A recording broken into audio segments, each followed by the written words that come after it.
Okay. Candace Eller for Tim Andrews. Here. Kurt Campbell. Pat Calhoun.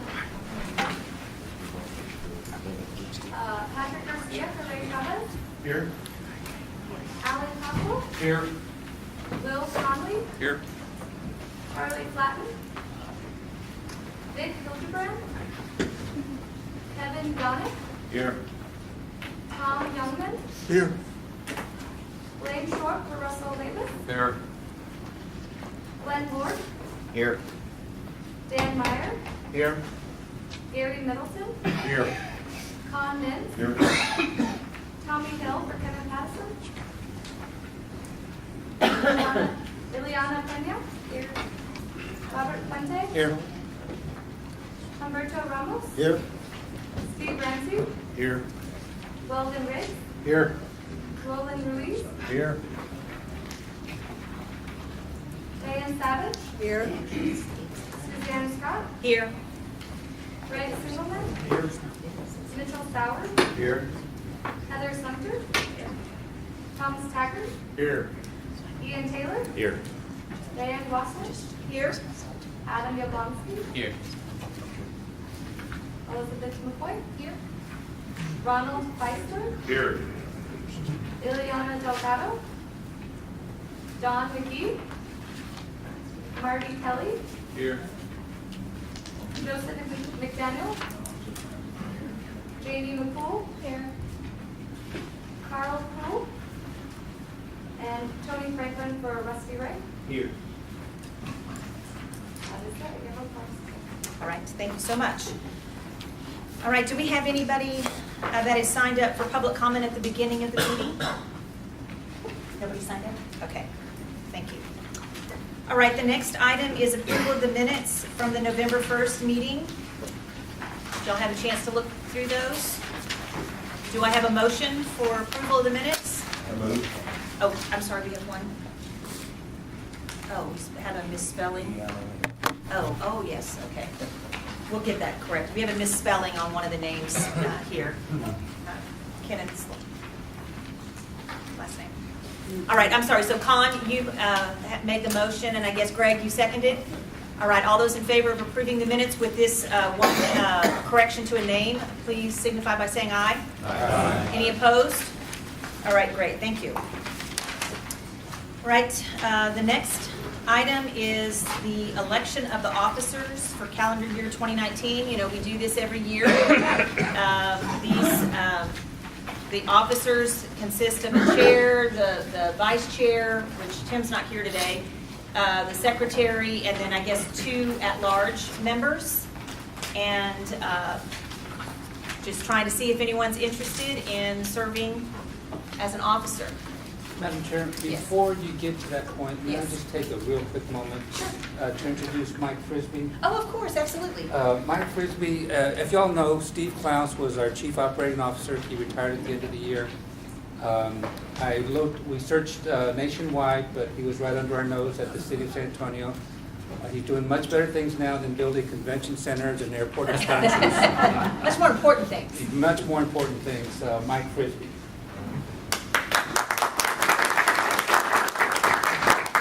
Sorry, Robert, your staff had mentioned that you wanted to introduce him, and I apologize for not doing that. Well, I was about to... It was my fault. It wasn't his fault. It was my fault. I apologize. Sorry, Stephen. I know you mentioned it to me. I'm You can stay sorry. to the end of the day, Steve. It was my fault. Could you remind us who the 2 at-large members are that you're referring to? Kevin and Adam. Tim said he would go down if somebody wanted to come into his place. Oh. It's not so easy. I'll start by moving to re-elect the current slate of officers by acclamation. All right. Second that. All right. So I guess by acclamation, then can we take an action on that? All those in favor of that, please signify by saying aye. Aye. All right. Thank you so much. We're glad to serve. I appreciate the confidence. Okay, next, Scott, are you going to give an update on the Edwards Aquifer Habitat Conservation Plan? Yes, ma'am. There you are. So you come in. Come on up to the front.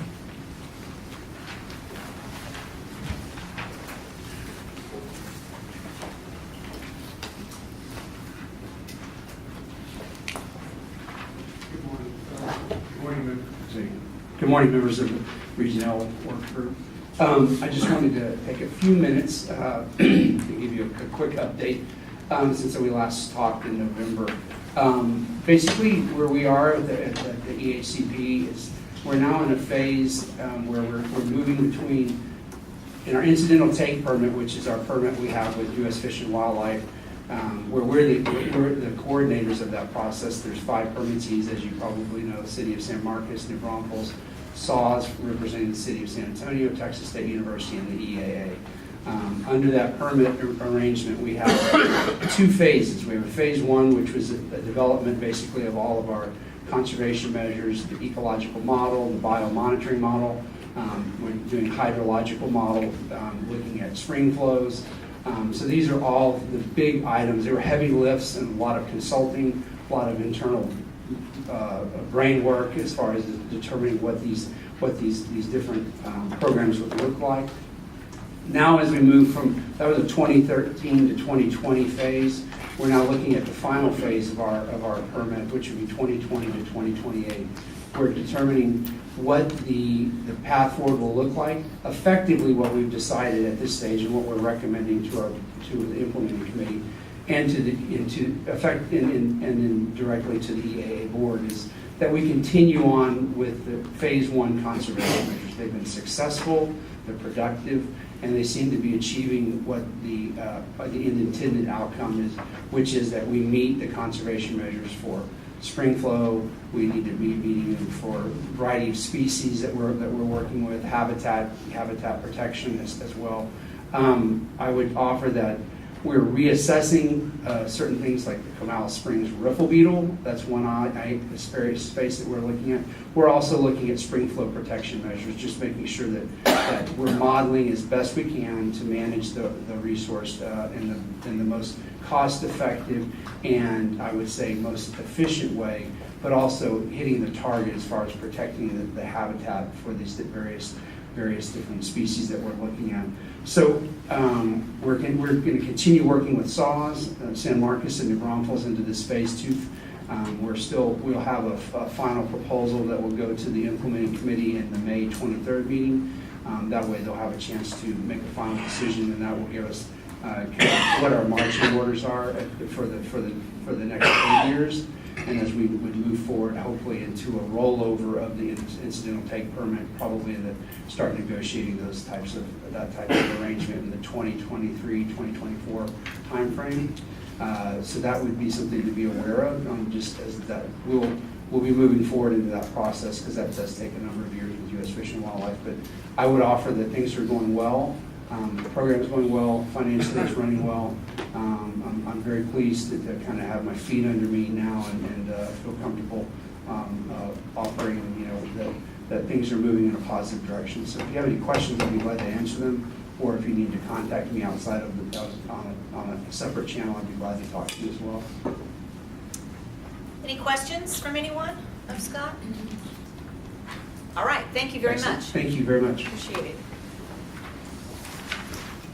All right, the next item is the status on the Bay and Basin Area Stakeholder Committee work. We have included in your packet an update of those studies that have been funded in this last cycle and kind of what the status of those studies are. I think I mentioned last time we had the meeting that there was some discussion about that initial study, that first study there with the UT Marine Sciences Institute. They've in fact now decided to go ahead and cancel that phase 3 study. You can read there why they're not, they're having some, they need to complete the phase 2 study, but I think they're looking at some of the results and trying to figure out exactly what needs to be done to better scope that phase 3 study once the phase 2 study is completed. So the money that was allocated to that is now being reallocated by the Water Development Board to other studies. Not certain if that's going to be in our basin or others, but they are taking that money and reallocating it to some other environmental flows type studies within the state. But otherwise, all the other ones, you can see that several of them have been executed already. And then there's a couple of them that are still pending some contract negotiations. So what we're trying to do, we had said at the last meeting that we were going to try to have a VBAS meeting sometime in January. Obviously, that did not occur. So we are still working on trying to get a meeting together. We're working with the Water Development Board as to when some of these folks would be ready to do actual presentations on their studies. And we should be knowing that soon, and Hillary will be putting that meeting together, and we'll let y'all know as soon as we know when we're going to be able to have these study sponsors actually be able to provide a study report. We have a tentative date, I think, don't we? Didn't I see that pass my email inbox? No? Must be another one, I mixed it up. Yes, no. I think Cole, before he left, was going to try to get a tentative date out, but we didn't have confirmation of the actual availability of some of these organizations to participate in providing the presentations. So Hillary's going to hunt that down and get something out soon. But if y'all have any questions about this, we can try to answer them, or obviously Cammie is the one where we got this info. What's her last name again, Cammie? Shane Bakeland. Oh, yeah. I didn't want to miss that one. Shane Bakler. Okay. She's with TCEQ, Water Development Board. So she can help give some more details on that. All right. So the next item is communication from the Water Development Board. Elizabeth has got an update on several things. Good morning, everyone.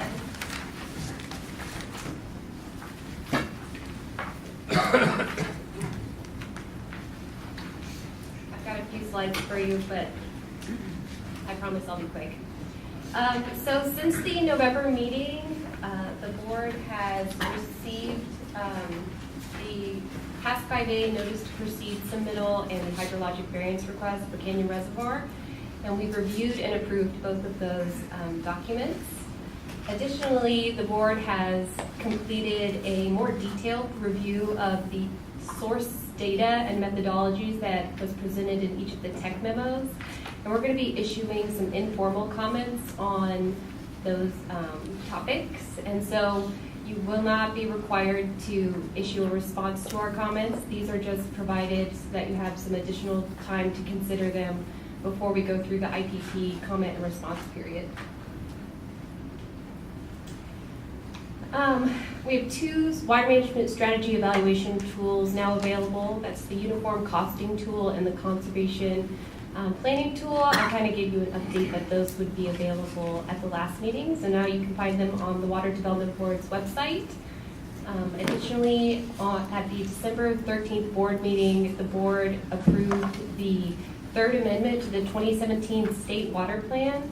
And this incorporated the 2016 Regional Water Plan minor amendment that was related to adding capital costs for the SAWS Advanced Meter Infrastructure Project. The final version of the state flood assessment is also now available. You can find it at texasfloodassessment.com, but we also have links to it on the Water Development Board's website. And then a quick reminder that the SWIFT funding cycle for 2019 is open, but it closes tomorrow on February 1st. So if anyone is working on an application, please hurry up and get that in. And if anyone is interested in more info on the SWIFT program, we have that on our website as well. So I'm going to give a quick update on the Uniform Stakeholder Committee, which met at the end of November. And in your meeting materials, I've got kind of a markup of some of the revisions that they made at the meeting, if anyone's interested in looking at that, but it's also up here as well. So the committee met and adopted revisions to several of the standards.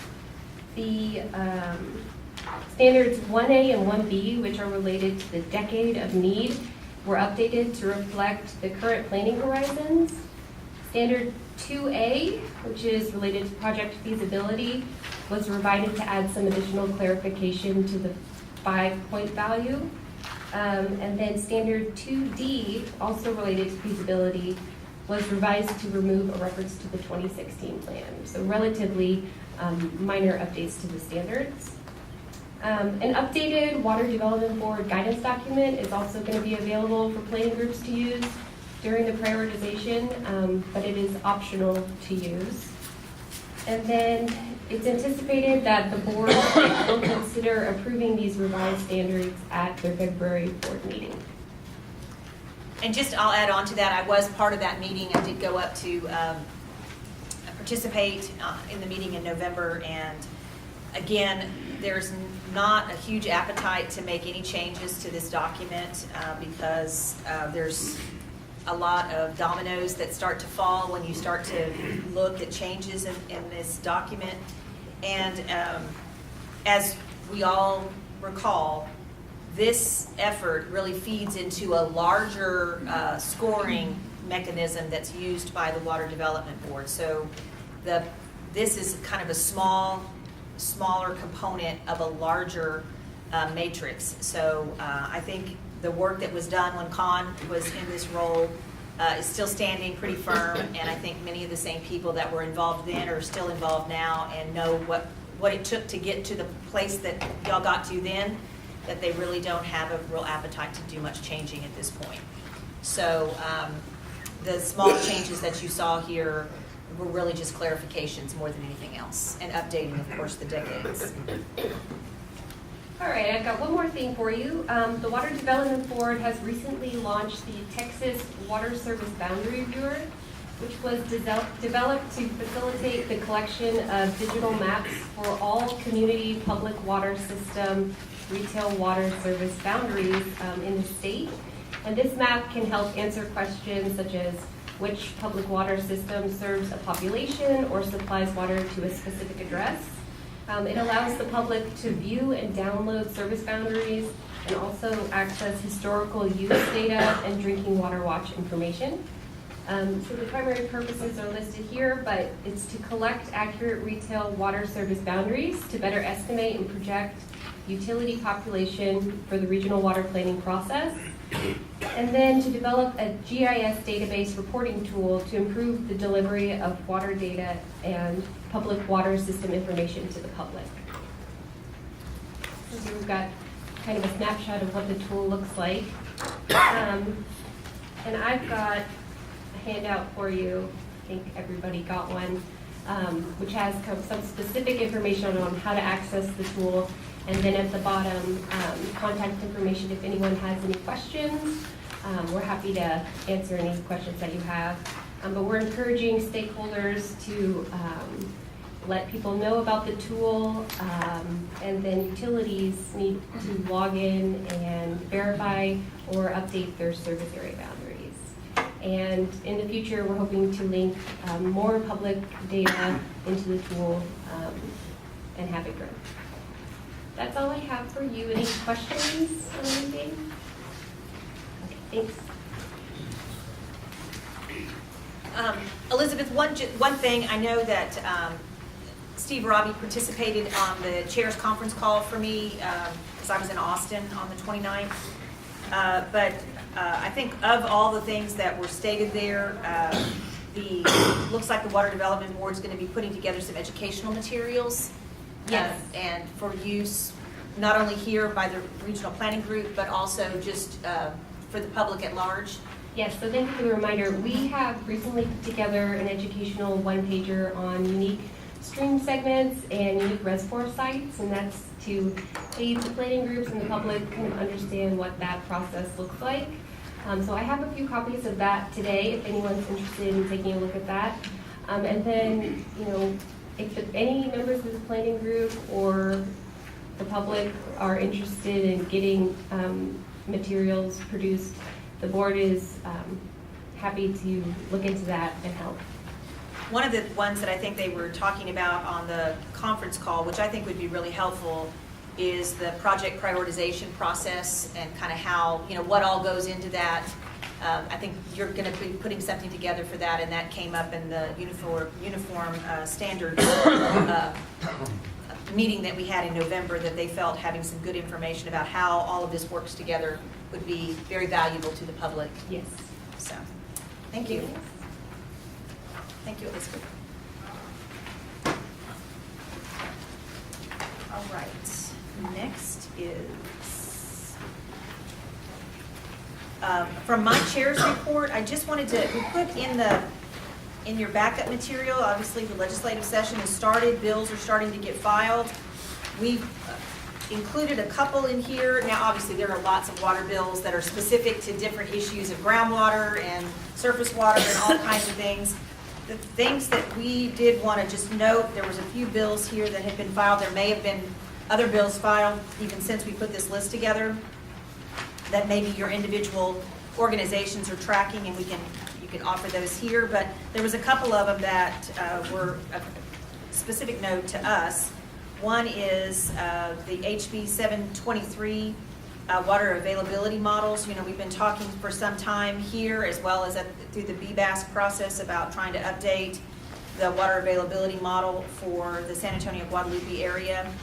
And it has been identified here through this bill for the TCEQ to update that by December of 2022. So we'll see if that moves through the process, and there's funding available for that. And then another one that was specifically related to regional planning is, if you look at HB 807, Interregional Planning Council, Representative Larson has brought forward the idea of creating sort of an interregional planning council to, I think, really improve, in his eyes, sort of the coordination amongst regional planning groups and between regional planning groups, particularly as there's overlap or things that kind of link in together between regions. So don't know where that's going to go, but that's another one. Are there any other, besides the ones here listed, are we missing one that we should be looking at? I think he's refiled the brackish water bill.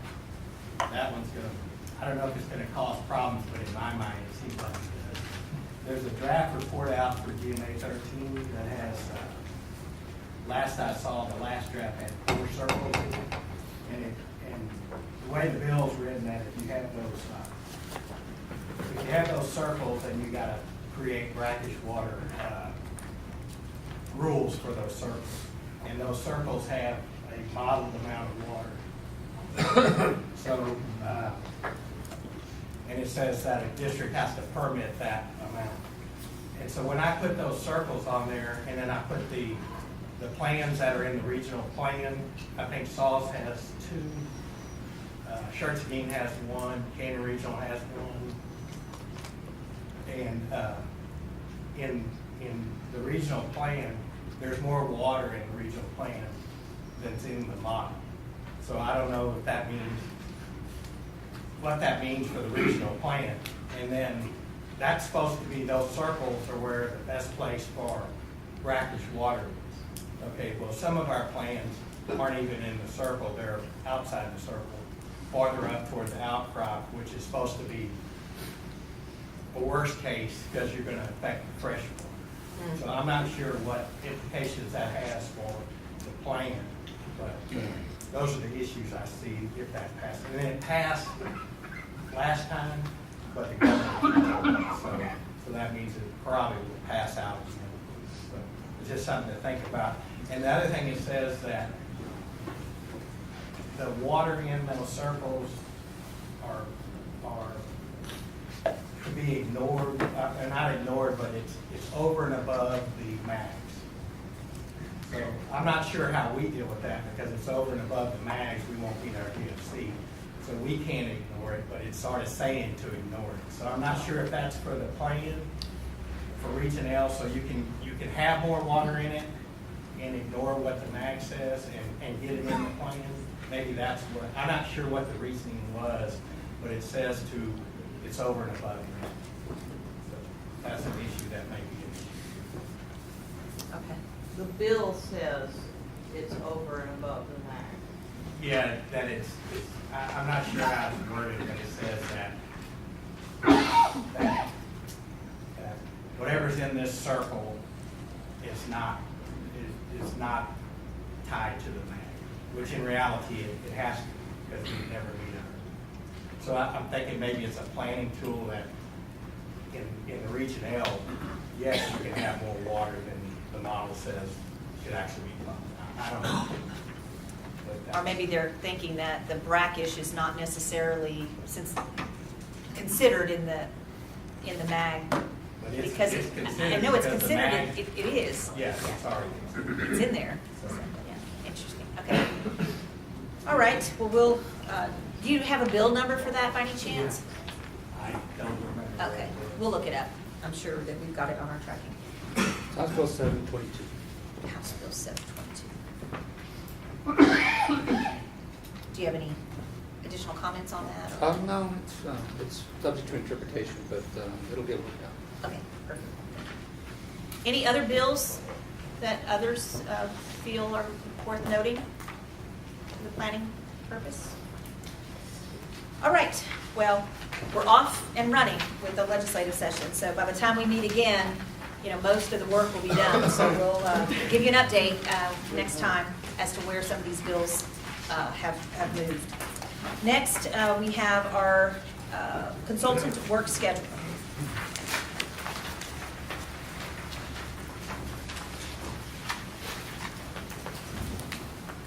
Hello, everyone.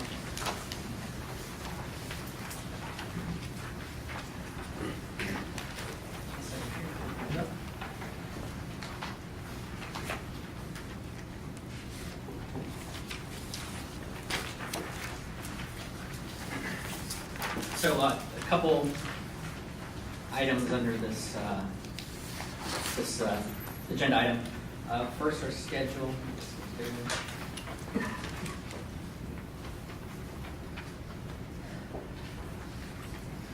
So just this is an updated schedule for our where we are in January. We're still identifying needs because of the pending items we'll talk about later regarding water demands.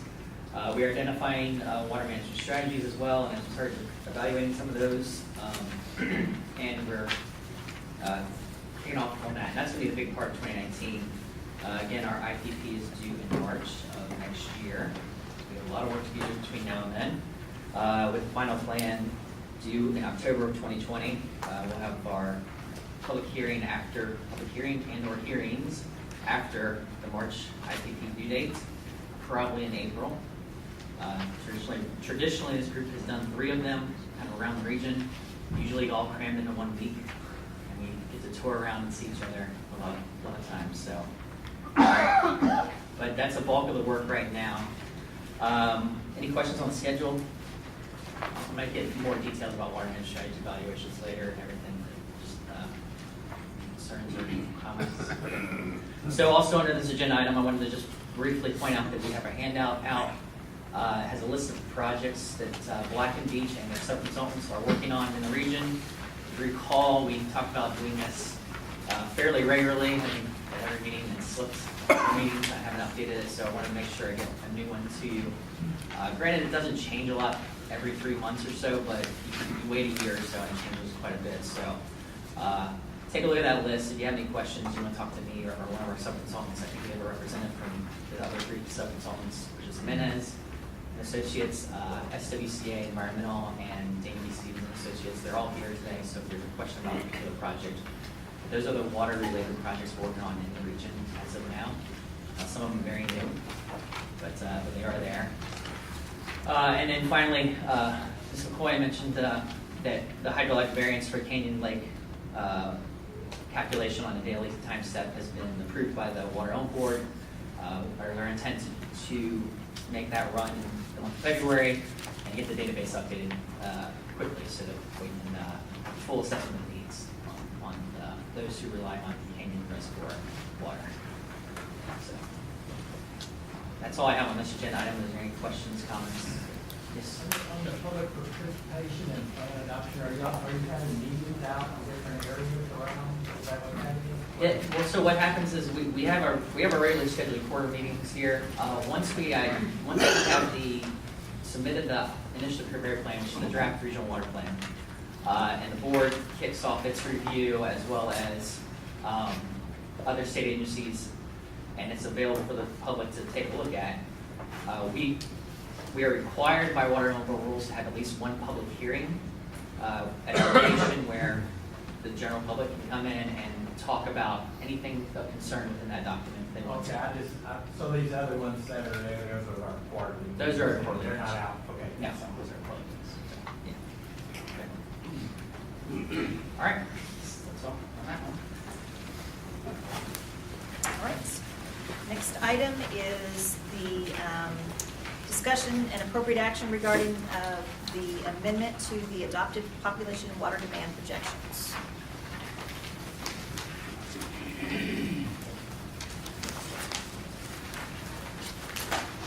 So as you recall, we've been talking about this for 3 or 4 meetings now. We finally, I think, got to a conclusion that we got to basically the point where we need to make a decision, move forward, and go forward. And the reason for that is another agenda item we'll talk about next week is the socioeconomic analysis of not meeting needs. We need to have the database kind of tidied up in terms of what the demands are and what the existing supplies are by about March, because the planning, the Water and Board will use the data in there to perform that analysis, should we choose to do so under agenda item 10, which I will highly recommend when we get there. So as you recall, the Water and Board put out draft projections for municipal and non-municipal water demands, as well as municipal population numbers 2 years ago. We had a comment period where we had an option to take input. I think information was sent out to folks. We culminated some of that information. We sent it back to the Water and Board. They made a few changes, and they finalized those population and water demands for our municipal and non-municipal categories. Since then, others have come forward and said, well, we're still not happy with the numbers, or sorry we didn't get to you back when we should have, but we want to revise those. And so in August of last year, the planning group here, adopted or approved amendments for the City of Cibolo, Green Valley Special Utility District, and CPS Energy, specifically regarding Wally-Bay County steam electric water plants. The other two, for Cibolo and Green Valley, it was an overlap issue of who's serving what part of a certain area, where more was allocated, the Water and Health Board, more was allocated to Cibolo Valley, or the City of Cibolo, and Green Valley was actually served in the area. So it's what we've done there is essentially just a population swap, and the water demand that goes with that. Additional potential amendments that we'll talk about today, and we've mentioned these before, solved Atascosa County, and brought to my attention after the technical memorandum got submitted last summer, that in the 2016 plan, and rightfully so, Saul serves portions of Atascosa County, but somehow during this 2021 planning cycle, that portion of Atascosa County was lumped into County Other and not served by Saul. We've since worked with the Water and Board. They looked at that information, and I'll present that here in a minute. Canyon Lake Water Service Company and New Braunfels Utilities brought up good points about Comal County, the growth of the county being faster than it should be, as well as their service areas and whom they're serving. And so there's some amendments there as well. We also discussed some other ones, but today we have not got enough information to move forward. At this point, we can't carry them forward. I just want to mention those. One was Calhoun County Manufacturing, or what we sometimes call industrial. And then the other one is Goliad County Steam Electric demands. In your packet, under this agenda item, there's a letter from Goliad County Groundwater Conservation District that talks about the right name. Thanks. It's in there. Yeah, I want to make sure I'm saying the right name. Acknowledging the fact that we discussed this, there's not information this time, but we need to strive to still make sure we meet the needs of essentially Coleto Creek Power. Located, the reservoir itself is located on the border between Goliad County and Victoria County, but the plant is actually in Goliad County. Water for that power plant comes down Cibolo Creek, but is also additional water is pumped over from the Guadalupe River. But we need to make sure we're just taking care of that facility for planning purposes in this cycle, and that we should strive to gather the additional information we need for the 2021 planning cycle, 2026 planning cycle, to make sure that the board's actual water mains truly reflect what's being used there by that power plant. So any questions on any of those? I want to get, it's a high level view, and we'll get into the details of the additional ones here in a minute. But so what I'm saying so far is the planning groups have approved the top three here: Cibolo, Green Valley, and Guadalupe County and Steve Electric. There are three to four more for Saul's, Canyon Lake Water Service Company, and the Broncos Utilities that we would like to entertain today. And then others that we've talked about in the past probably are not going to carry forward, just simply we don't have enough information. And this will be it. This is it. I mean, we're making this today, this action, I think we have, is this the one that we give special notice for? Yes. So we have to give special notice for this, that we're locking this in today. And procedurally, that information has to be available 2 weeks beforehand of this meeting and 2 weeks after, and we have to take comment during that period. So, I'll talk about that later, but essentially, you can discuss it today, take action on it, but we'll still take comment for 2 more weeks, so the 14th of February. So specifics, just real quick, a recap of the previous amendments. Cibolo here, again, this was the population swap between the two. So if you look at, let's say Cibolo in 2020, the board projections showed 33,000 people. The potential revision that you already approved would take that down to 23,000, minus 10,000. Those people would end up in the Green Valley service area, changing them from 28,000 to 38,000. That's just across the board. The only difference then too is the water demand changes, and mainly because the GPCDs changed as well. We did we asked for variance on the base per capita water use as well. And so water demand will change accordingly as well. You can see those numbers here. Also, this was all back done in August. You all took action. There's nothing to do with this today. Also was the concern about the Rio Nogales power plant, which CPS Energy owns in Guadalupe County, as well as there's 2 other plants, one online and one that may be online already, or soon to be online. There's 3 total in the future. But we revised those numbers with information provided by CPS Energy. Thank you very much. Essentially adding about 2,300 acre-feet of water demand for that non-municipal use in Guadalupe County. Make sure that we're covering not only Rio Nogales power plant for CPS, but the other ones as well. So that's just a recap. So the potential amendment for Saul, I mentioned this already, and I'm not going to batter it, but essentially it was a service boundary issue. Saul's does serve Atascosa County. That was apportioned to county other before. So we're moving between 475 people in 2020 and 638 in 2070. Out of the county other portion into the Saul's service area. This will increase Saul's population, Saul's water demand accordingly, and decrease the Atascosa County one the same way. And this one we will be asking to take action on today. I'm sorry, I'm not following this, but maybe I was reading instead of listening to you. You're saying that SAWS did not in the past serve No. Atascosa? They've always served Atascosa. Always served, okay. And in the 2016 plan, we showed that. However, somehow in the 2021 plan, that the acknowledgement that Saul served them went away. Okay. We're just fixing that issue. Okay, thank you. So, potential amendment involving county, Comal County, specifically Canyon Lake Water Service Company and New Braunfels Utilities. There are a lot of numbers on here. We'll talk about them a little bit and try to explain it. And I have another slide that kind of shows the math involved. But representatives from Canyon Lake Water Service Company and New Braunfels Utilities feel as if the board's approved projections as they have now don't adequately portray the growth in the county for them and also as a county as a whole. And so working with these entities and others, I think Canyon Regional was on the call. Garden Ridge was aware of the call, I'm not sure if they were on it. Shirt Service was on it, I think.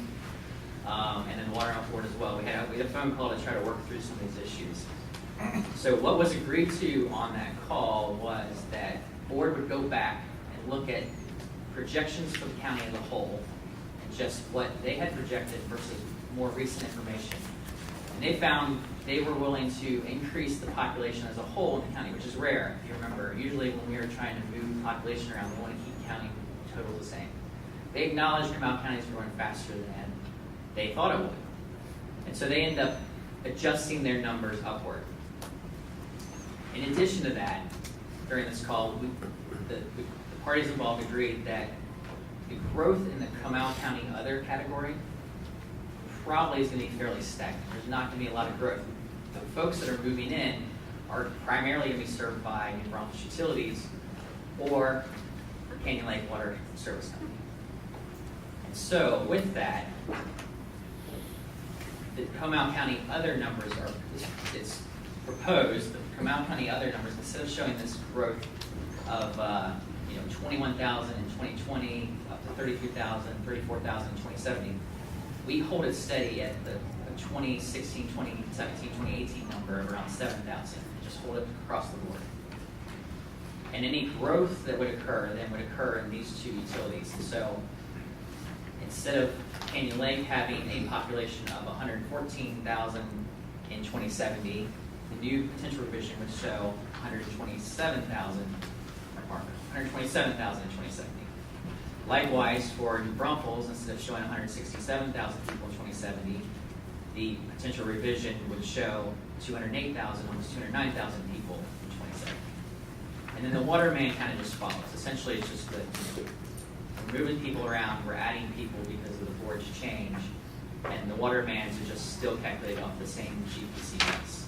Okay? And so you may look, well, we're decreasing Comal County by 27,000 people, but we're adding 41,000 plus 12 to these two utilities, that's 50 something. So how's the math work out? I'm going to show you here.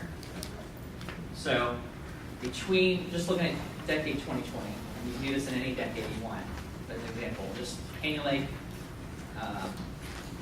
Water Service Company, we're looking to revise the numbers to add about 10,800 people in 2020 to Canyon Lake Water Service Company, and about 15,500 people in 2020 to New Braunfels Utilities.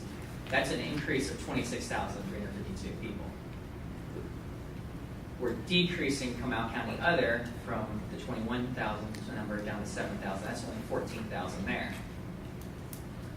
But again, the board revised their numbers for the county as a total, as in whole, and moved that up by about 11,000. So if you take those 14,000 and 11,000, add those together, you get the same increase that we're showing in, the same value as we're showing to the increase in these other two. So this balance out. So there's a couple things going on here. We're shifting people out of county other into these two utilities, but we're also increasing the county total as a whole. Mr. Singleton.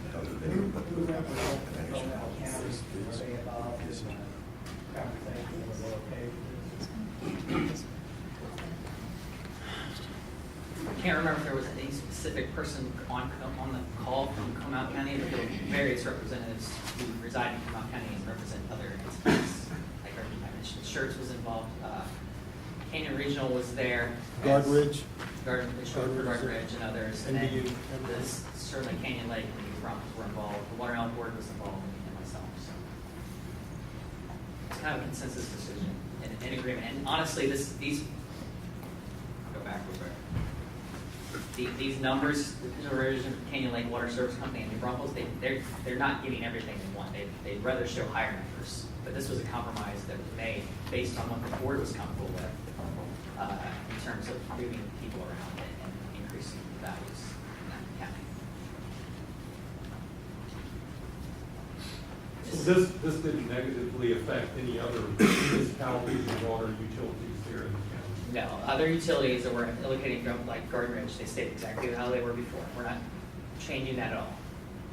It's only the county other category that's getting reduced, and then overall the county total's going up. So then New Braunfels and New Brumfish Utilities and Canyon Lake Water Service Company will do it. And I guess the compromise is based on the fact that they'll be able to change it again in 5 years if it turns out that it's changing faster than predicted. Yeah, and as a reminder, the next planning cycle will have brand new census data. The board and the state demographer will work through that information and make brand new projections based on the latest, greatest 2020 census numbers we'll have.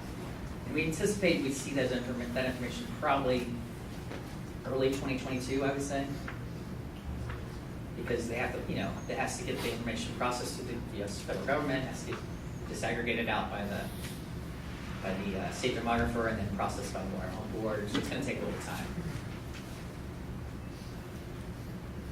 Ian, did you have anything you wanted to say about this? Thank you for asking. We're pleased with what we see here. Like you pointed out, we think that the population numbers are lower than what we're expecting, but the GPCD is higher. So overall, we're happy with the demand, and we appreciate you working with us on it. Also a reminder on all of these revisions is that we are not tasked with meeting the exact water demand projections in the future. If a utility feels that they will be serving more water in the future than they need to, we can always put additional supplies in the plan, management supply, to cover the projects they feel they'll need in the future. We're not capped at whatever the water demand says it is. Okay. So with that, request an amendment on those three. It's on phase 4. So the Sauls, Atascosa County, it's 5. Sauls and Atascosa County will change. The Brumfish Utility, Canyon Lake Water Service Company, and Canal County Other will change. So those 5 are what we're asking a potential amendment for.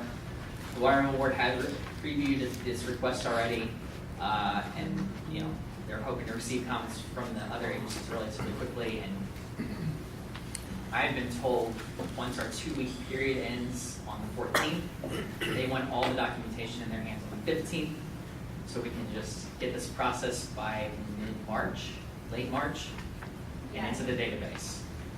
So if approved, we'll formally submit it to the Water Home Board on February 15th, which is Friday. Water Home Board will review this information along with those 3 previous ones from August, which was Cibolo, Green Valley, and Guadalupe County Steam Electric, and then process that and get it updated. That's all I have on this. Madam Chair, I'd like to move that we adopt the amendments that he has eloquently presented to us without me having to repeat everything he just said the last 20 minutes. I'll second that. Glenn seconded. All those in favor, please signify by saying aye. Aye. All those opposed, same sign. All right, thank you so much. Thanks for working through all of that, and appreciate everybody that was on the calls and doing all the work behind the scenes to get it all worked out. So appreciate that so much. Thank you. Okay, next.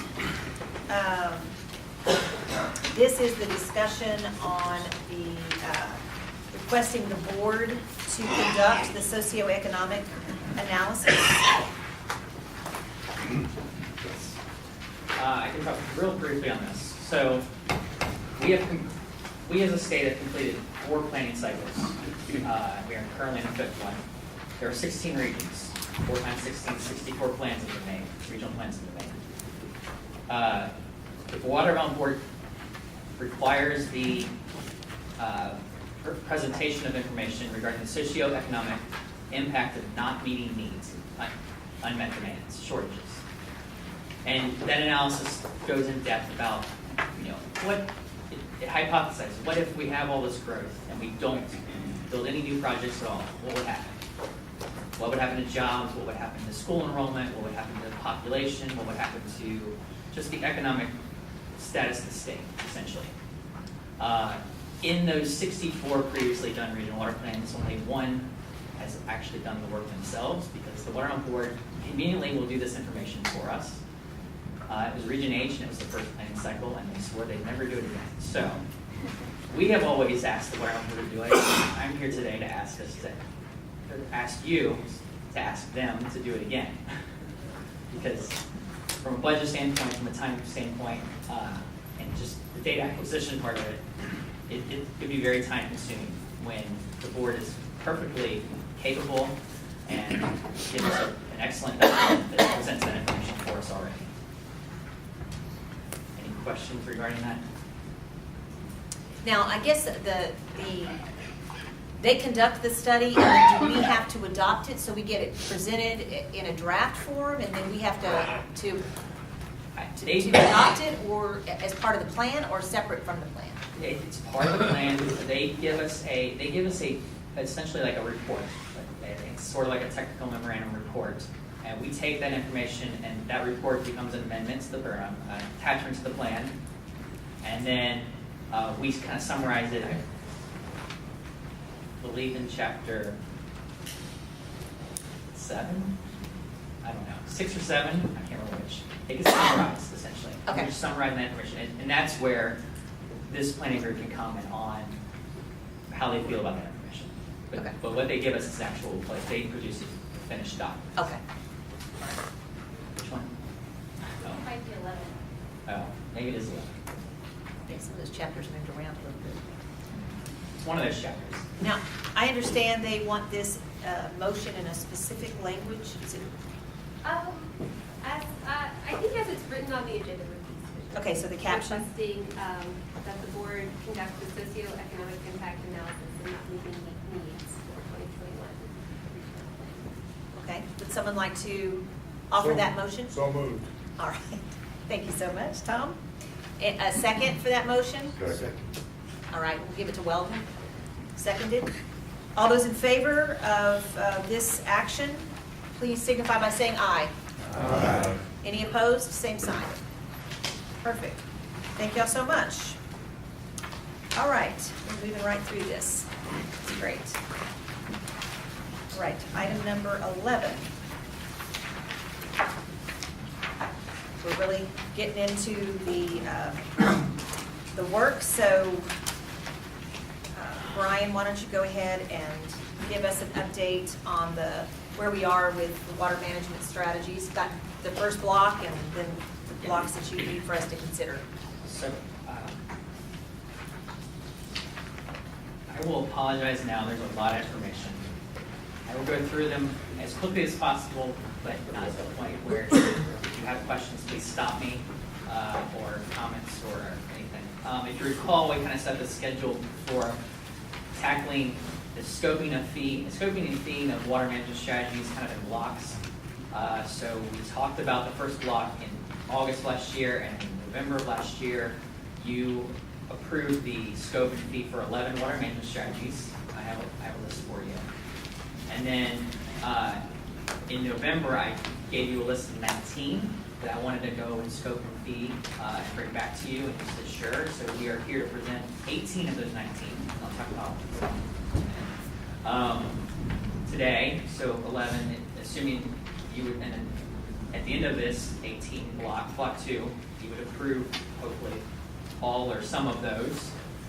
And then we will come back in May with additional strategies, which I'll talk about as well for block 3. And we'll have our complete package of water management strategies, hopefully listed out by then. So if you do the math real quick, we're at 11, already done, plus another 18 potentially is 29. There's another 4, 5, or 6 potentially coming. We're going to be around 35 water management strategies, hopefully. And we're splitting up, again, a block of money. This block of money has already been allocated for water management strategies. We're just now subdividing those into how much for each one and how many we're going to do. The more we do, the less money per one we can do, and the less analysis we can do. The fewer we do, the more we can do. So, but once the process is once you adopted those or approved of those, then that information goes to the Water Health Board for their review and approval, and they issue notice to proceed. And so at this point in time, again, in November, you approved the Block 1 strategies, and there's a list here of the 11 for about $112,500 initially. The board has now reviewed that and given us notice to proceed on that.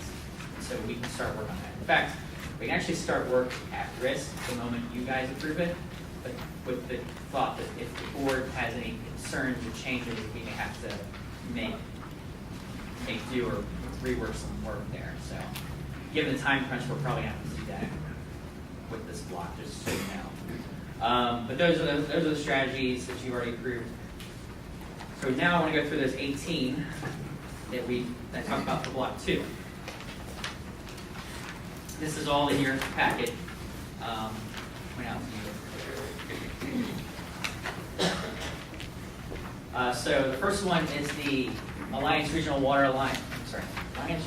Authority and GBRA joint project, what we're referring to as Phase 1. So each of them own 15,000 acre-feet of groundwater for a total of 30,000. They have signed an agreement to work together and study how that can best be merged together into one facility or piecemeal facilities where they can share pipelines and treatment and other infrastructure to deliver water to various customers. And those customers include the City of San Marcos, City of Kyle, City of Utah, and members of Canyon Regional Water Authority, as well as New Braunfels Utilities, City of Lockhart, and Goforth Special Utility District. And it would happen sometime within the decade of 2020, actually fairly beyond 2020. This strategy evaluation will get the latest and greatest information from Alliance and GBRA. We'll evaluate the groundwater supply to make sure it's in accordance with the model available groundwater. We'll assess the environmental impacts of the project and estimate the costs to develop the water supply and document any implementation issues. And all that will be summarized in one water management strategy. We've allocated about $10,000 to do that. Any questions about that particular strategy? In addition to this joint project, both Alliance Regional Water Authority and GBRA have potential phase 2 or more coming after that, where they want to increase deliveries to their various customers or add customers. So Alliance actually has 2 phases. Phase 2 would be to expand from the 15,000 they have in phase 1, so half of phase 1 is their 15,000, and add approximately another 21,000 acre-feet of supply sometime in the 2030 decade. So that would give them, I think the number's actually like 36,500 or something like that. So it's a little over 36,000 acre-feet of water. Again, we'll work with Alliance to get their latest plans on how phase 2 would work with phase 1 and what that'll entail. The infrastructure involved, we look make sure that the groundwater supply is available within the MAG, and do the environmental and cost estimates and document that in the water management strategy. Since this is a little, currently Alliance and GBRA are working together with another firm or several firms to do some work. So we'll rely heavily on the work they have. And as this is a little more ambiguous, I guess, if there's some work being done on it, but things haven't been nailed down as much as phase 1, it's going to cost a little more, about $11,000. Just try to understand what all is being involved. Any questions on that one? Phase 3 of their project is beyond phase 1 and 2, the total 36,000. They would then look to add reuse as direct potable reuse into the system by the decade or sometime in the decade of 2060. And again, this is even kind of a more conceptualized project without a lot of work being done at this point. So we'll talk to them at sometime in the next several months and get kind of the latest information, how that would be configured, how it would be integrated with the phase 1 and phase 2, do the environmental and cost analysis, and make sure there's adequate supplies from the wastewater treatment plants that are going to be used for this, and summarize in a water management strategy right now. Any questions? Okay. $12,000 for that. So those are all groundwater based and or reuse F1 based ones. GBRA's phase 2, they have a pending water rights application at TCQ to divert up to 75,000 acre-feet of water, run-of-the-river diversions, as well as storage in the form of either an off-channel reservoir or ASR. And this would be in addition to the 15,000. The idea that with the 15,000 plus this, they could end up somewhere between 42,000 and 50,000 acre-feet of total supply between their phase 1 project and phase 2 project. We'll work with GBRA to get the information on phase 2 and where that pending application stands at TCQ. again, do the environmental and the costs and whatnot. Because this is a surface water strategy, there's a WAM run that needs to be done by us to verify the results and make sure how much water is available year in and year out, and how that may interact with storage and or other supplies to get a firm's number. So this one does cost a little bit more money, $12,500. And we'll document that in the water management strategy. Any questions? Okay, moving along. GBRA currently owns over 175,000 acre feet of run-of-the-river diversions on the Walleyview River down in the saltwater barrier in the Lower Basin. They have been authorized to add additional storage in Calhoun County to further firm up those water rights sometime within the 2020 decade. So this water management strategy would be evaluating, again, a WAM run to get the run-of-the-river availability from those water rights, and water balance calculation with the reservoir to figure out, how reliable that water can be, and what's the reliable firm supply from that. And then working with GBRA to get the latest information about reservoir size, configuration, where it might be, infrastructure involved to move water from the canal into the reservoir and back out again, and who might get served by this water within Calhoun County or Victoria County potentially. And so we'll document all that information. We'll, again, do the cost estimate, the environmental implementation issues, and then the water management strategy. Questions, comments? $12,500 there. Again, we have to do a WAM run for that one as well. GBRA Lower Basin Water Right. GBRA has another pending application, TCQ, though not as far along, dealing with a new run-of-the-river diversion and potential storage down in Calhoun County. We'll work with GBRA to get the latest information, including when this project may come online and who it may serve. We'll evaluate the run-of-the-river through a WAM model run with any mass balance from yield calculations as well, the environmental costs and implementation issues, and document it in water management strategy. Now $12,500 allocated to that one. Victoria County Steam Electric, to the extent that Victoria County is looking for, is trying to bring in a new steam electric power generation facility. There may be a need in Victoria County for a firm water supply to meet the needs of steam electric demands there. Somewhere between 20,000 and 50,000 acre feet of water. The strategy was in the previous plan. All these are mainly in either exactly as they were in the previous plan or slight variations of what was in the previous plan. We would work with individuals looking at that project to conceptualize what it would look like, including when it might come online, evaluate the firm supply, including run-of-river availability and optional storage necessary to firm it up, environmental issues, costs, and implementation issues, all documented in a water management strategy. $12,500 to do that as well. Any questions, comments? So they're sponsoring it? I know that was one of our questions. It's kind of undecided who's sponsoring this. So, in the past, Victoria County pushed for a GBRA sponsored it. It was a GBRA strategy in the last cycle. I'm not sure where that falls currently. And obviously, the reason I asked that, remember we did a guiding principle on minimum standards for water management strategies that we adopted November 2nd, 2017. And there was several criteria that we're putting on these strategies. And one of them that we added, or that we were more specific about, is identify one or more entities with sufficient ability and willingness to implement the strategy as being the strategy's sponsor or sponsors. So I guess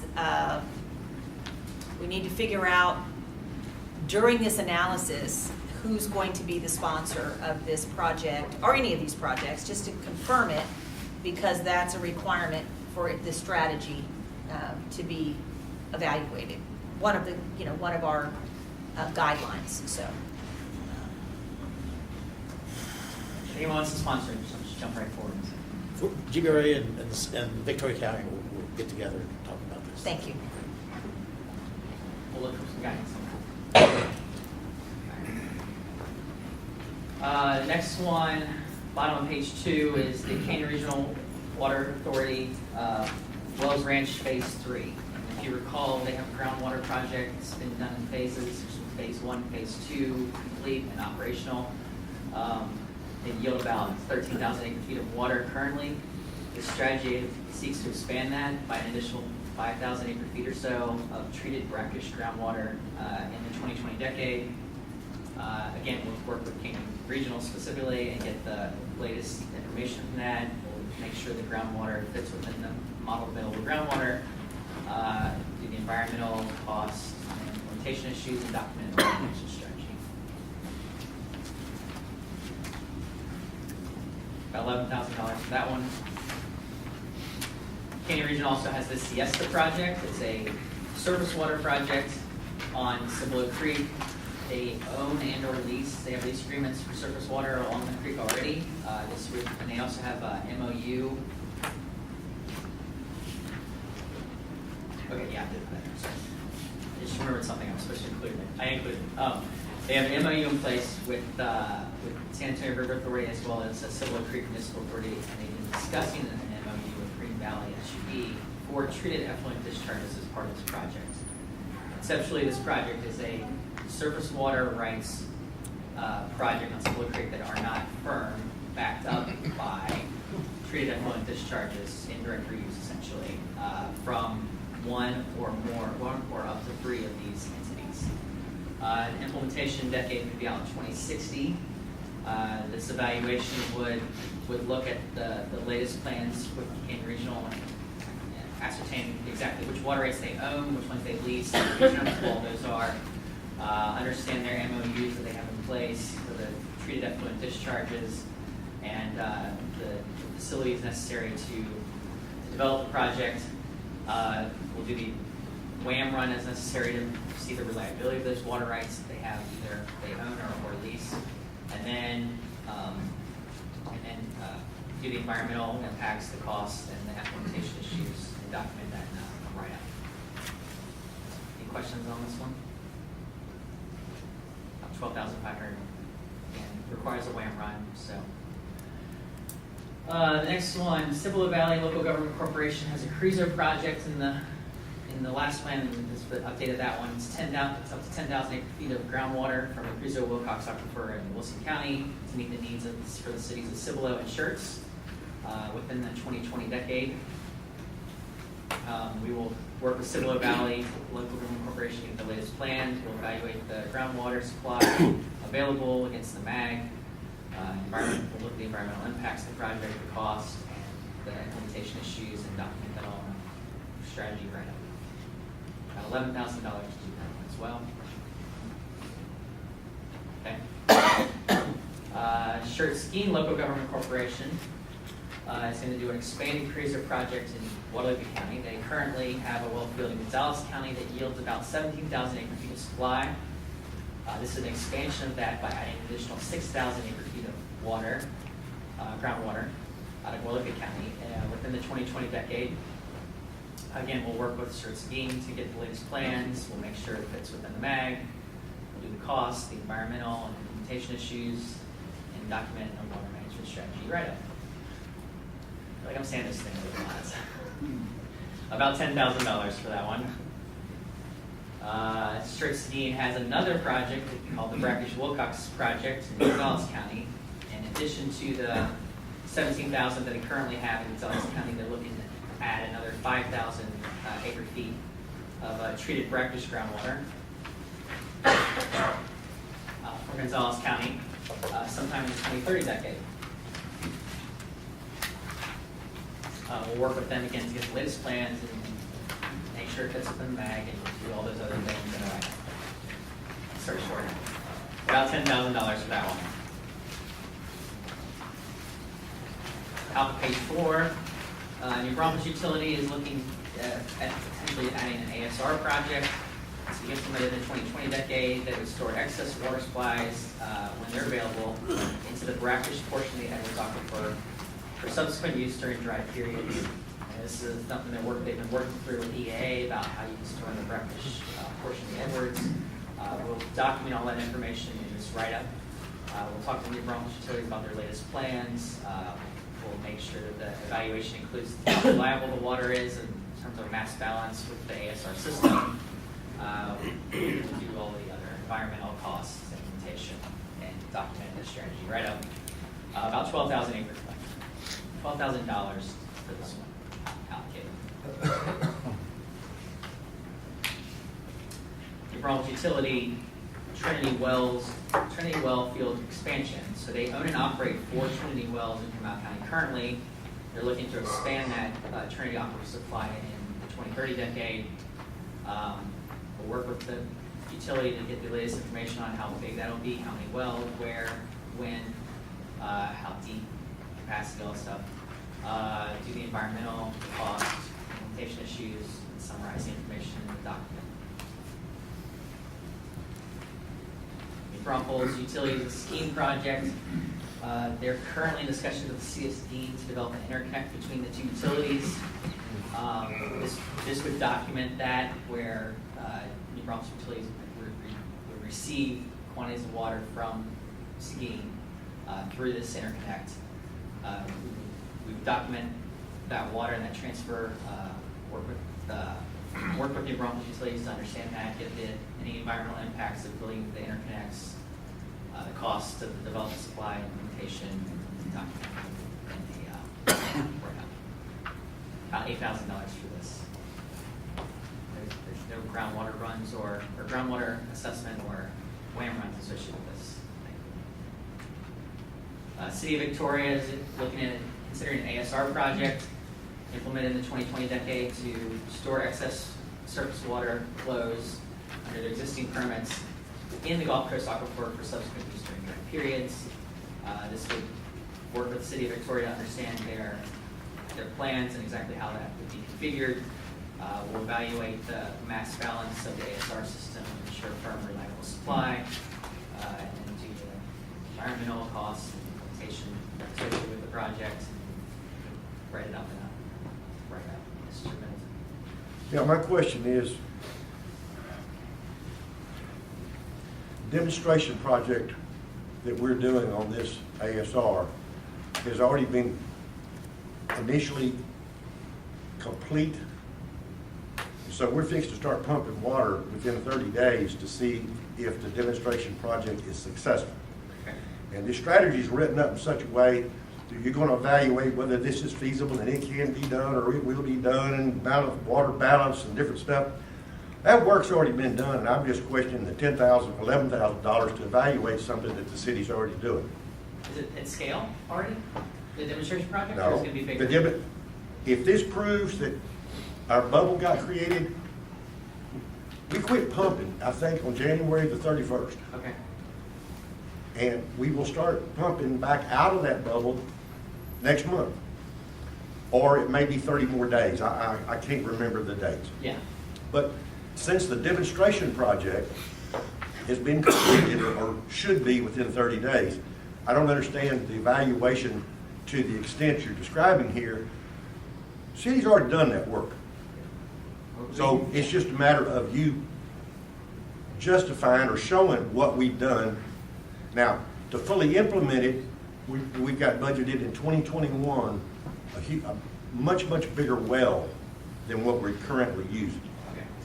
And we pretty well know the cost associated with that, where it's going to be, et cetera, et cetera. So I'm just asking if it's the value of your evaluation that you're saying here. Right. Cost as much as you're quoting, since the work and the project is well underway. Yeah. It's kind of like the next item you're fixing to list, the groundwater exchange, to evaluate something we've been doing for 5 or 6 years. That's more just a document and all, to make sure it's written up properly. I'm just asking. Yeah. Okay, So, I mean, you know, we've already 11,000 been through may be on the high side. TCEQ and a contested case hearing and everything on this groundwater exchange with our underground water district. So again, I'm just asking, is it worth $5,000 to document what we've done already. I don't think it is. As just a member of the planning commission, some of this money could be used on another strategy that might have support from the members to evaluate. When these two, at $16,000 is a lot of money to write up what's already has been or in the process of being done.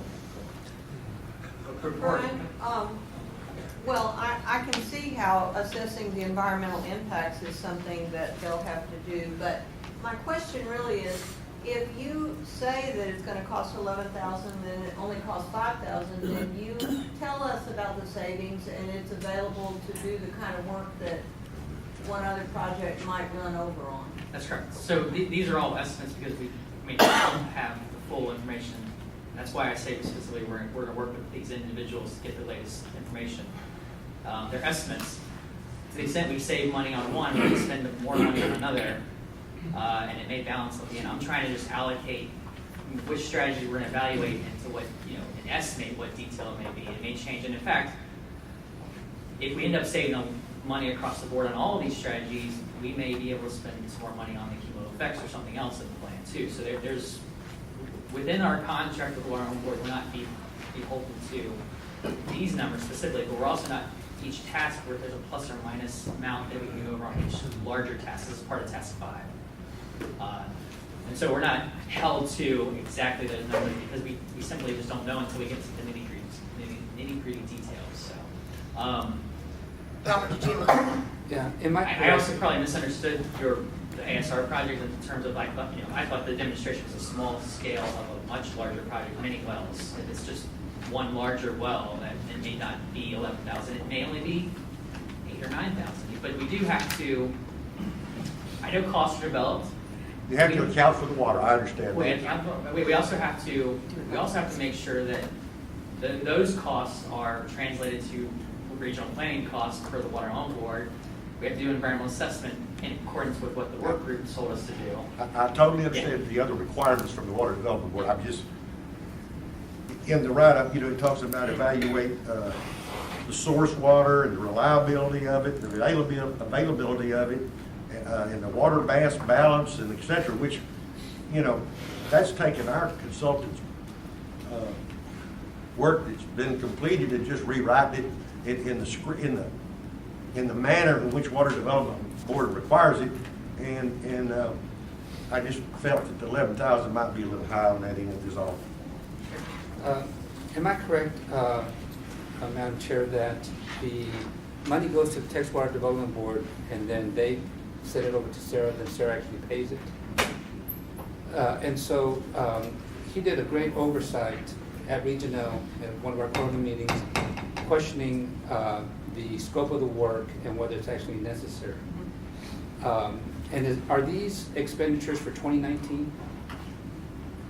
Right, This money's to be spent in 2019. Well, it's been, I think in the same year, we think that this task will be completed this.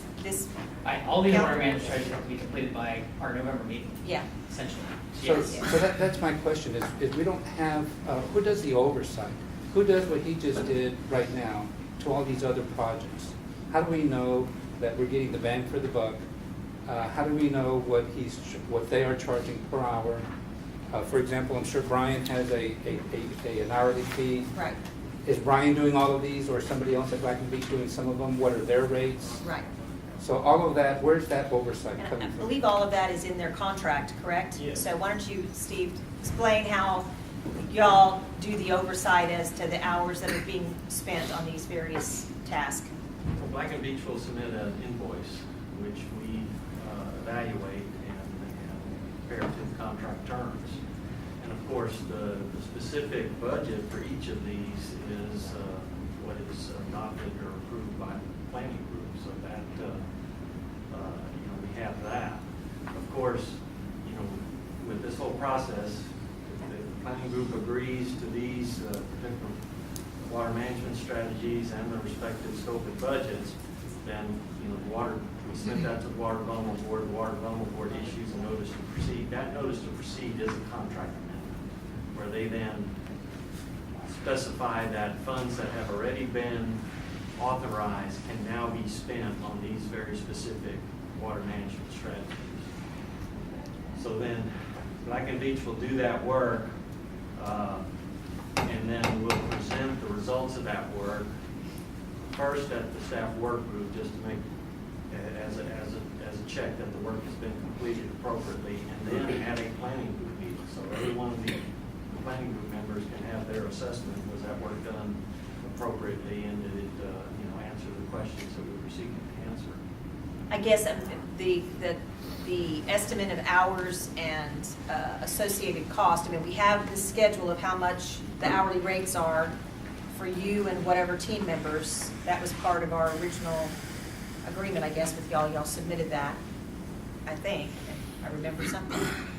Yeah, we provide, so every month we provide an invoice. Yes. Has an amount by task, it shows the hours allocated by task, it shows any expenses like going to meetings and whatnot, and we have a status report that tells like what we did under that specific task. So, and it's all reviewed by Colleen Belmore, our Western Engineer River Authority. Yeah. She calls me out when she has questions. She's very detail oriented, yes. I can also assure you that if you ask pretty much any consultant, we do not make much money on regional water planning, if any. It's a break-even process. This is my fifth cycle. I've always had to donate hours to get everything done with what requires. So we do look it over and make sure that there's some understanding of the hours that are being spent for these tasks based on the level of work. I mean, so we do review that. And staying certain concern, yes, we have younger staff that helps us out. I think it's reviewed by myself and other technical leaders within Black and Beach and/or our sub-consultants to make sure that the work's getting done to a level acceptable for planning purposes. But we are not putting our high-dollar people on it, I assure you. We just can't get it done. I'm talking for Tim. He's worked on both of these projects, the ASR and the River Exchange through GWDB, quite intensely to get it going. I mean, we could, if you wanted to recommend a alternative number here based on some of the other ones that have been done, if you want to say, try to do this within $8,000 or something, you can make that amendment to this list, or whatever makes sense. And then if you were suggesting that more has been done than maybe his cost based on some of the other ones that are here. I understand that, and I'm not suggesting that the number change. It's just whenever this comes back to the executive committee for review, I want to see the hours spent on these two projects. Sure. Good enough for me. Okay, we can do that, no problem. And we may not spend on all this. We may spend more on this one. I'm not arguing the point. Yeah. Okay. I'm not arguing. I just want to point that out. All these are estimates. So the next one, the City of Victoria Surface Water Groundwater Exchange, and this really is just documenting what they're able to do already. It does require us to write it up and document it in a strategy. I got to spend about $5,000 for that one. Last one, Brackish Wilcox for SS Water Supply Corporation. They are considering development of a 1 MGD brackish facility. Increase the Wilcox aquifer in Wilson County to meet future needs sometime in the 2016 to 2017 timeframe. We will look at their plans, we'll evaluate how it fits within the MAG, and document the environmental impacts, costs, and the implementation issues on that one. Again, that one's about $10,000. So, in summary, as part of Block 1, we had allocated $112,500. For 5A, we had $373,400 to spend. We allocated $112,000. Block 2 was about $193,500, or about 52% of that budget. Remaining, we have about $67,400 left, or about 18% of the budget. There are strategies to talk about in Block 3. I'll get those in amendment in a minute. But what we're asking for today is that these 18 strategies are, and scopes and fees are approved to move forward. And so we can send to the water on board and get them notice to proceed. Sir? On the Cibolo Creek Siesta project, what would you guess is, on the total flow, what represents spring water, what represents effluent water? Just give me an idea. I would be completely You think it's like- speculating. I'm a little bit familiar with the Cibolo, and my guess is it doesn't run unless there's effluent running down. The Siesta project is downstream of the outcrop of the Edwards where there is runoff and spring flow that contributes to it. It's not adjacent to or on top of the outcrop, which does go dry. But then below the outcrop there are certainly wastewater effluent discharges that occur on Martinez and Salado Creek.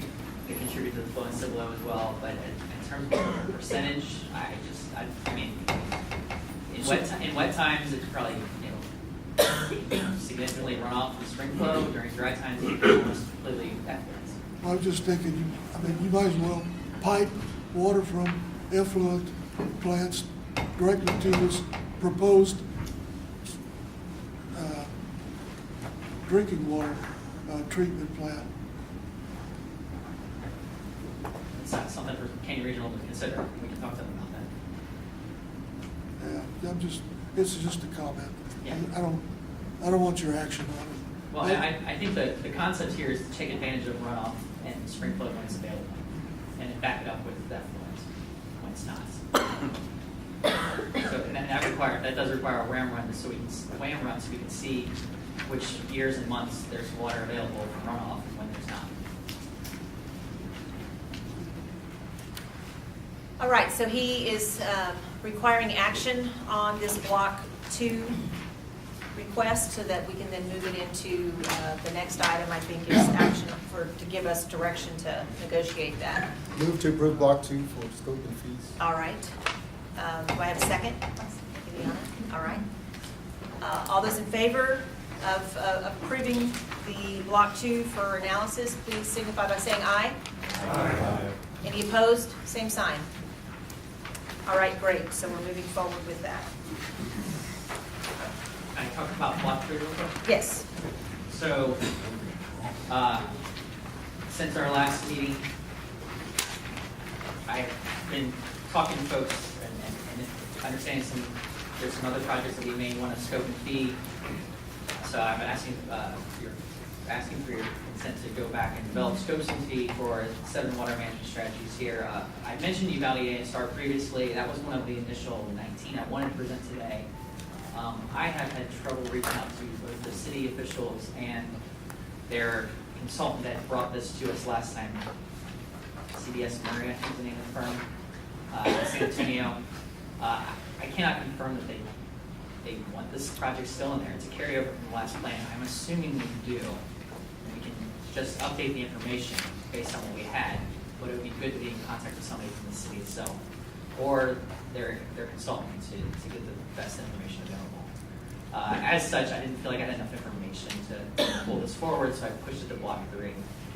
The city of Goliad is looking to replace an existing well, but in doing so, they'll also expand their water supply from that well.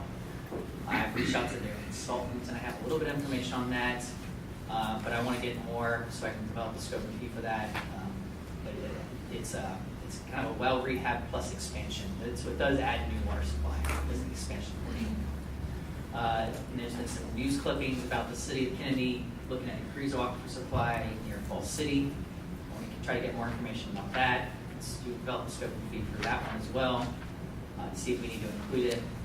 And then I recently heard from Martindale Water Supply Corporation, Maxwell Water Supply Corporation, and County Lines about a couple of projects that they would like to see included in the plan. I've been emailing with them and their engineers and consultants to try to get the information with that. Martindale is looking at a Rgeion well supply. Maxwell is looking at Trinity well supply in his county. And County Line is looking at Trinity well. Oops, I was leaking at. And this is different from what was published on the website. But Trinity aquifer well, and then brackish Edwards wells as well. So I would, with your permission, I would go back and develop scopes and fees similar that I did for block 1 and block 2, bring those to you and present those as block 3 at the next planning group. Okay. We can just, consensus to move forward with that, everybody, okay? Unless anyone has any heartburn about any of these, okay. Okay. Then you had the living waters, was also part of this agenda? Sorry, yes, so, thank you for reminding me. In block 1, back in November, you approved us to do advanced water conservation strategy. The planning group received information from the Texas Living Waters group about ways to go about conservation, and they would like to see that as part of the plan. My proposal is that since we have this water management strategy already, and we could develop a subsection that kind of summarizes their information, include it in the plan as an option or a way to go about getting the advanced water conservation goals that we set for our municipal water user groups. From what I understand, this is the way other planning groups are handling this as well, outside of Region L. So that's okay. I just want to make sure we're all on board with that strategy. And can I say a few words? Sure. Texas Living Waters asked Charlie Flatten and I to bring this to y'all, this information. They prepared it analyzing water savings down to the individual water user group, so that each water user group can see what they would save by having no more than twice a week watering in their area year-round. And it's done in a very simple way, and you don't really need Region H and Region C's info that you got in your packet, but it's there if you want to look at it. The very end of the many pages of charts is Region L, and it has each water user group listed. And this is a big deal, and I'm going to have to read you a little bit here from Jennifer Walker and others at Texas Living Waters so that you'll understand what a big deal this is. It's part of a report that they published called Water Conservation by the Yard. And for Region L, this report estimates a savings potential of 3.5 to 8.5% of your total municipal demand, depending on the level of implementation effort, which means education and enforcement, which has to go along with most water conservation strategies. Based on the municipal demand projections outlined in the 2016 Region L plan, outdoor watering restrictions could provide Region L water user groups with upwards of 40,000 acre-feet per year in water savings during the 2020 planning decade. To put this in perspective, these water savings have the potential to reduce Region L's unmet municipal needs by 23% to 55% during the same planning decade.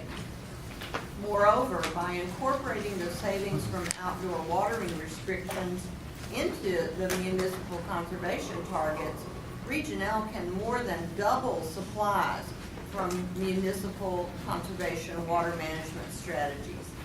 Overall, the results of this study or report underscore the tremendous opportunity that outdoor watering restrictions represent for municipal water conservation in Region L.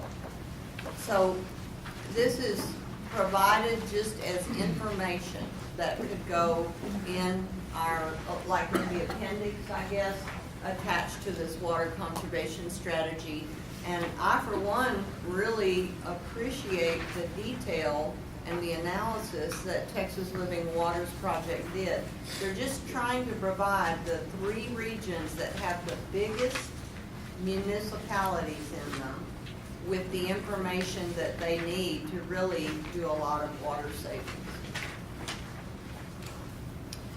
So, Brian, what you would do is just take this as information as well as any information you're getting from SAW or any of the other water user groups as you start to analyze this advanced water conservation? Based on, programs that some of the other municipalities and/or other water user groups are doing? So let's talk about advanced water conservation. So our default amongst this planning group is to recommend advanced water conservation or active water conservation for all municipal water user groups. Excuse me. And in doing so, the default method we've traditionally done, we proposed in our scope was for those entities who have a base GPCD above 140, to reduce them 1% per year until they reach 140, at which time continue to reduce their GPCD by 0.25% going forward. So 1/4 of 1%. For entities that are already below 140, or once they get to 140, then it would just be the 0.25%. As part of that strategy, I think we listed 18 or so best management practices of how they could go about doing that. So we're not specifically saying, San Antonio Water Systems, you should do these 3 best management practices to get this number. We're just saying this is a goal to strive for, and here's a list of 18 you can choose from. This talks specifically about one of those best management practices. So there's additional information that would be provided to further explain to the various water user groups how they could save using that, but that specific best management practice if necessary. Does that answer your question?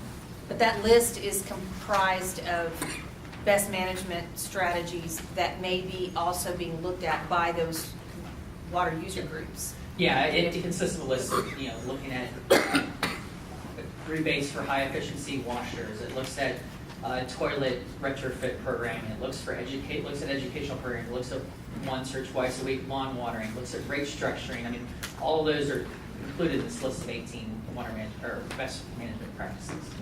And it's really up to the utility to choose. Hey, Rgeion recommends this goal of additional savings. Here's a list of 18. Which ones do we want to undertake to do that? And so this is just a lot of information about that one specific, twice a week lawn watering strategy. So if I understand this correctly, this would be added as a resource document, for reference by municipalities or WUGs that, are looking to implement conservation measures. Yes, that's what I understand. So before we get off this subject and move to the next agenda item, I just want to talk kind of logistics. We have now approved 29 water management strategies for us to evaluate, with potentially another 7 coming. We have 3 meetings to really present that information to you.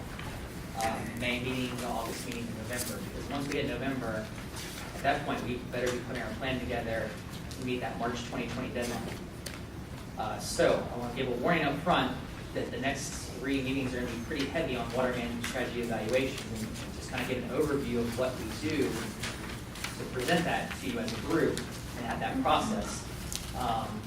So that, for the new members especially, and a reminder for the older members.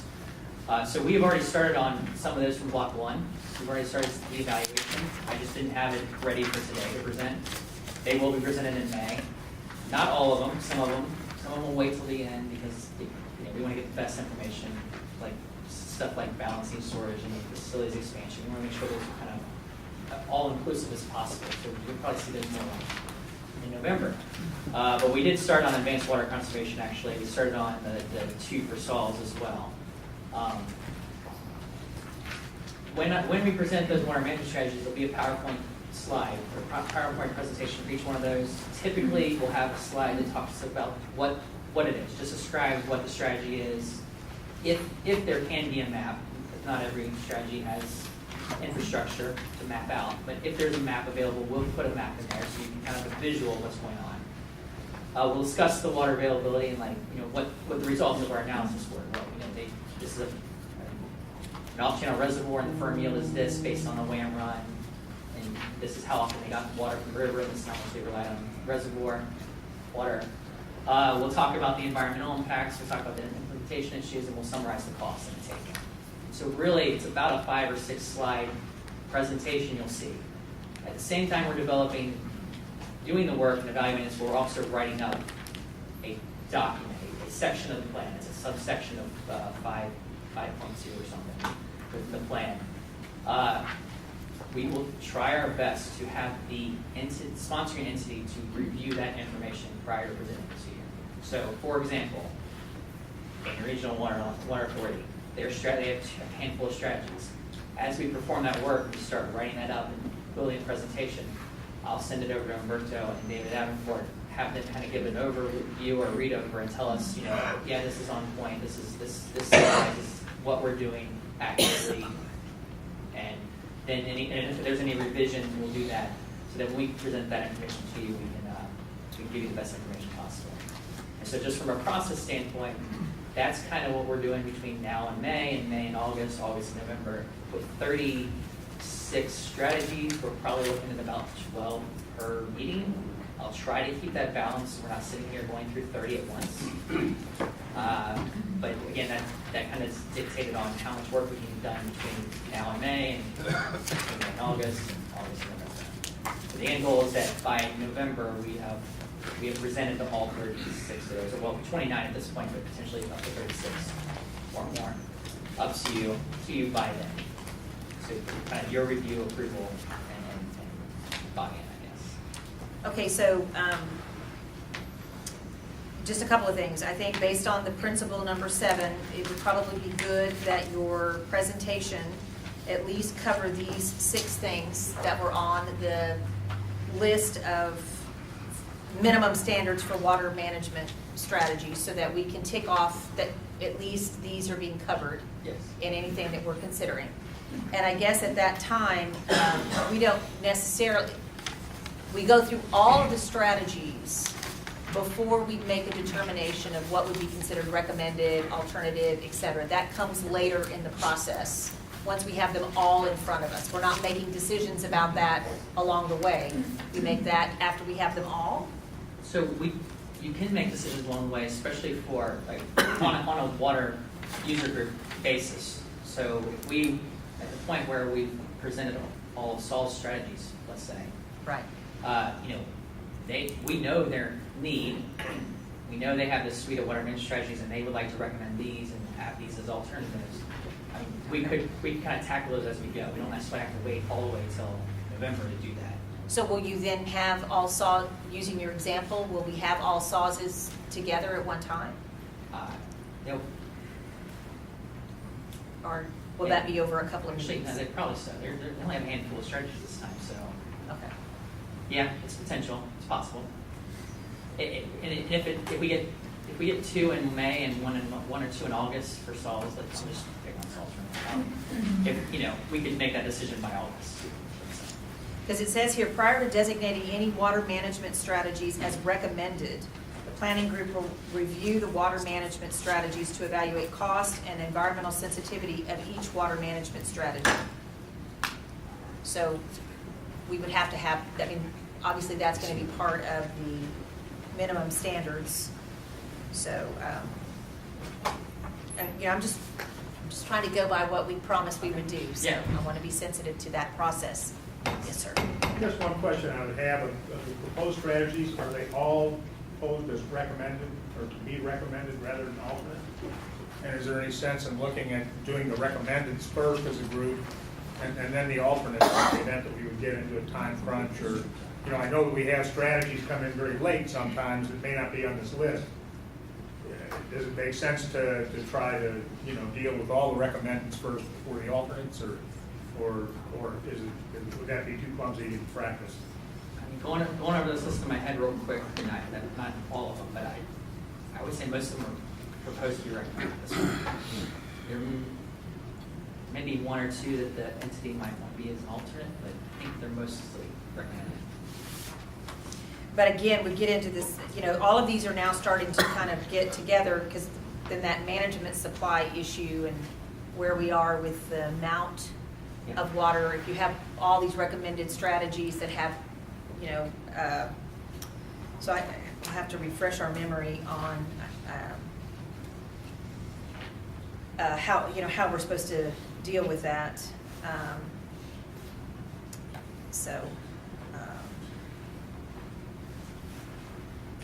anyway, we'll just have to kind of think about that in all of this too, to be sensitive to that principle that we also discussed.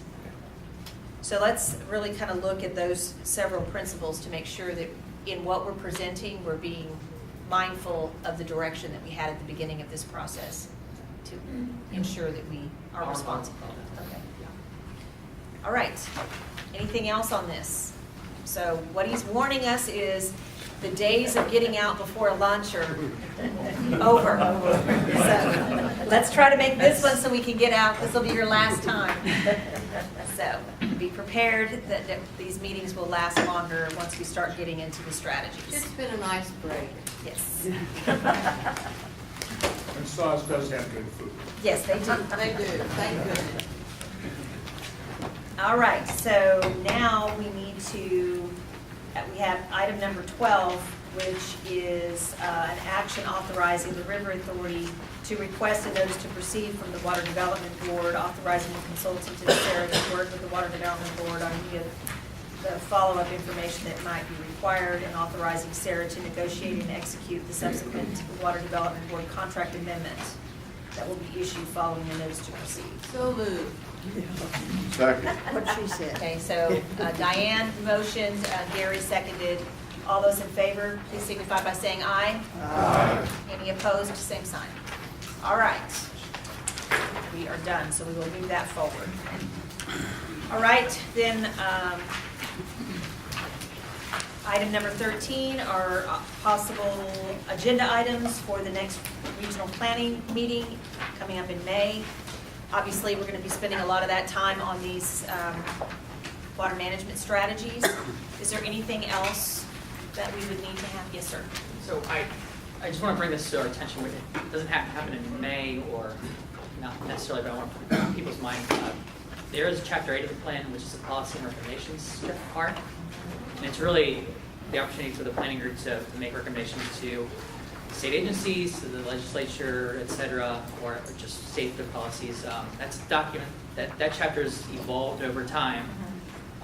In the past, this planning group has set up, either asked the executive committee to review that, or set up the work group to kind of review that and make changes to it. I just want to, again, we don't have to do it now, but if we can start thinking about how you want to do that this time, and how we can do that, because really all I'm doing is documenting the thoughts and consensus of the planning group on that. So why don't we put on the May agenda discussion about how we want to deal with that? Because by then we'll kind of know a little bit more about the legislature, kind of where we are, what's happening. Yeah, and so a great example here is, I think in previous plans we talked about, the planning groups talked about, our recommendation is to update GSA WAM. That is a pending bill now. If that gets approved by May, we may want to strike that from the policy recommendation section. So, It may be good to, I can't remember how long that chapter is. Is it a pretty long chapter? I can't remember how many pages it is. it's maybe in the teens pages. If it's not that long, we may want to kind of pull it out and put it as part of the. We can distribute it anytime, actually. That would be good. I can work with Hillary to get it distributed to the planning group. Just to remind everybody about what we did, and then we can decide if we want to work group. And there's always wordsmithing that's changed, and sometimes you add, sometimes you subtract, but each cycle, this is your opportunity to kind of hone in on specific issues that are of importance. Well, and it was that policy, I think it was that section that ended up in these principal. Did we bring that up in that policy section? Yep. That's where this started, Con, I think so. So we've done a good job on that. All right, One other thing that we probably ought to discuss, either, I guess, in May, is, or maybe we want to be ready by May to do something about counties that have people that are no longer serving on that county, that are on the Regional L Planning Yes. Board. I think there's 2 counties now, and I think those seats are recommended by the counties, and so we need to write them or. Well, we did, on Pat's situation, we did that because, he was, he went through a primary process, and I think we went to the Commissioners Court in Goliad and asked if they still wanted him to represent them, and they actually wrote us a letter and said yes. However, I don't know if his personal situation has changed, that he's unable or has not been able to come to the last couple of meetings. So I'm going to be meeting with the judge in Goliad. It's in our region, and we have a meeting with him coming up. So I was going to revisit that decision with him and see, because I think they just have to write a letter about whether they want him to stay or not. Correct? That's what we said. If they don't, then we'll have to figure out who they want, and they'll have to go through a resolution, some action by the Commissioners Court to determine who they want that to be. Well, So we'll find that out. The situation may be different in Hastings. Exactly. I don't know. Exactly. And, I just wonder who should reach out to them. I mean, I can do it, but No, I know we're going to reach out to. coming from Sarah. Yeah, we'll reach out to Goliad for sure. And then I guess the other one was Hayes County. Hayes. Because we did the same thing for him. Didn't we get a letter from them as well? I thought we did. Because again, same situation, because we knew he wasn't going to be on because he was running. So we'll look back on what direction they had given us at that time. We did do that. And again, Well, the conditions may- situation was different at Yes. that time than it is now. Yes, so we'll look back and see what they did, and then we'll reach out to Hayes County as well. Thank you for that. Suzanne, may Yes. I kind of follow up on a similar subject? This may well be my last meeting as a River Authority representative, since I'm hoping to retire when we find a replacement, and that will, again, hopefully occur before the May meeting. So how would we, could my board or somebody send a letter to Sarah asking for this group to accept my replacement as my replacement on this? I make a motion, we do not do anything.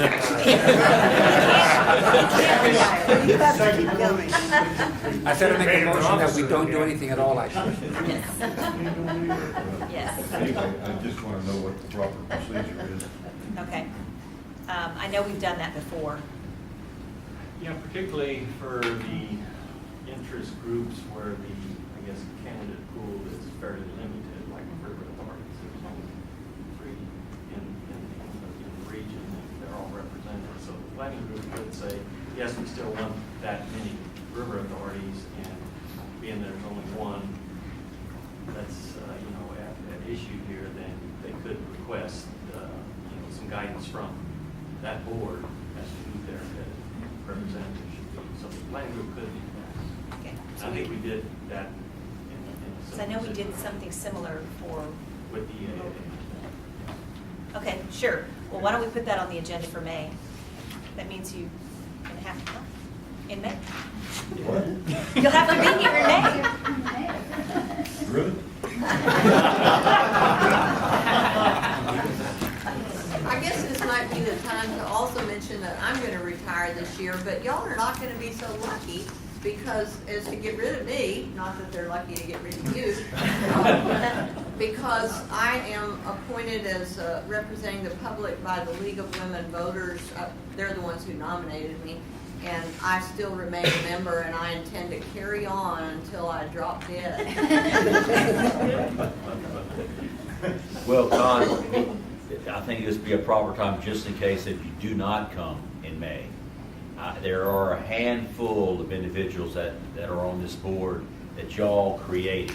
And a lot of people don't even realize what y'all went through when y'all did all of this. And so thank y'all very, very much for doing what y'all have done to set the groundwork so we can just step in and do what, and benefit from what y'all have done. So we want to thank y'all both. Okay? Hear, hear. That's why we hope you would come back in May so we can give you a proper send-off. Because I didn't know that this was coming up now. So I feel like we need to really, truly recognize the leadership that you've given to this regional for such a long time. I mean, we wouldn't be where we are today without the leadership that you've provided to this group over the years. So I would appreciate the opportunity to be more formal in our recognition of you if you would come in May. If That would be very nice. We'll do it at the very beginning of the meeting, and you There can you see. go. You don't have to sit through all the water management strategies, but but it would, if you would consider, that way we could be really more formal in our recognition of you and do a proper send-off, because you've been such an amazing leader. Unless you're on a cruise or something. If you'd invite us along, we could do it on the cruise. So if you're able to come, it would be wonderful for us to do it properly. Thank you so much. All right, any other public comment at the end of the meeting? Nobody? All right, we stand adjourned. Thank you so much.